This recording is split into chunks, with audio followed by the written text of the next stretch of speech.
കൊച്ചി പുറംകടലിൽ ഇപ്പോൾ കപ്പൽ മുങ്ങിയതിൽ മുന്നറിയിപ്പുമായി കസ്റ്റംസ് എത്തുന്നുണ്ട്. കപ്പലിലെ 13 കണ്ടെയ്നറുകളിലാണ് നമ്മൾ നേരത്തെ സൂചിപ്പിച്ച കാൽസ്യം കാർബൈഡ് ഉള്ളത്. ഇതിൽ വെള്ളത്തിൽ കലർന്നാൽ അപകടകരമാണ്.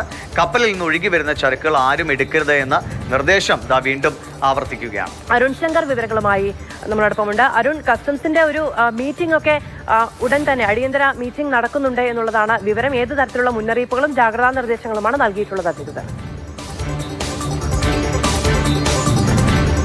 മുഖ്യ കസ്റ്റംസ് കമ്മീഷണറുടെ ഓഫീസ് ഇന്നലെ വൈകിട്ടാണ് ഇത് സംബന്ധിച്ചുള്ള നിർദ്ദേശങ്ങൾ നൽകിയിരിക്കുന്നത്. അതായത് ഈ മുങ്ങിയ കപ്പലിൽ 643 കണ്ടെയ്നറുകളാണ് ഉണ്ടായിരുന്നത്. അതിൽ 73 എണ്ണം കാലിയായിരുന്നു. ഈ 13 എണ്ണത്തിലാണ് അപകടകരമായ ഗ്യാസ് അടങ്ങിയിരിക്കുന്നത്. അതായത് 13 കണ്ടെയ്നറുകളിൽ വെള്ളവുമായി അപകടകരമായ വിധത്തിൽ പ്രതിപ്രവർത്തിച്ച് ഉയർന്ന തോതിൽ തീപിടിക്കാവുന്ന അസെറ്റിലീൻ വാതകം പുറത്തുവിടുന്ന കാൽസ്യം കാർബണേറ്റ് എന്ന രാസവസ്തുവാണ് ഉള്ളത്. അപ്പോൾ അത്തരം കണ്ടെയ്നറുകൾ ഒരു തരത്തിലും പൊതുജനങ്ങൾ കൈകാര്യം ചെയ്യരുത്.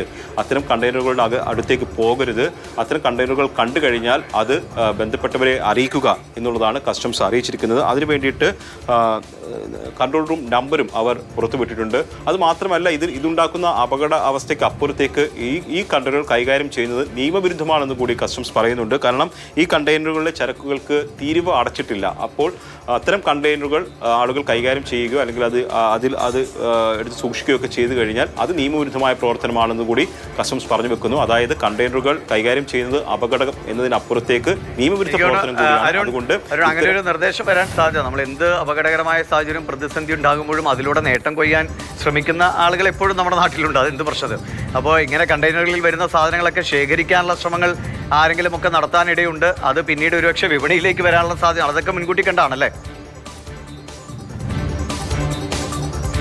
തീർച്ചയായിട്ടും ഇതിൽ നിയമപ്രശ്നം കൂടി അടങ്ങിയിരിക്കുന്നു. കാരണം ഈ കടൽ മാർഗം കൊണ്ടുപോകുന്ന ചരക്കുകൾക്ക് തീരുവ അടച്ചിട്ടില്ല. ഇന്ത്യയിൽ തീരുവ അടച്ചാൽ മാത്രമാണ് നമുക്കിത് കരക്കിറക്കാനും തുടർന്ന് നമുക്കത് ഉപയോഗിക്കാനും കഴിയുന്നത്. അപ്പോൾ നിലവിൽ ഈ കണ്ടെയ്നറുകൾക്ക് ഇന്ത്യയിൽ തീരുവ അടച്ചിട്ടില്ല. അതുകൊണ്ട് തന്നെ ഈ കണ്ടെയ്നറിലെ വസ്തുക്കൾ ഉപയോഗിക്കുന്നത് നിയമവിരുദ്ധ പ്രവർത്തനമാണ്. അതോടൊപ്പം തന്നെയാണ് ഈ അപകടകരമായ വസ്തുക്കളാണ് ഇതിനകത്ത് അടങ്ങിയിരിക്കുന്നത് എന്നുള്ളതാണ്.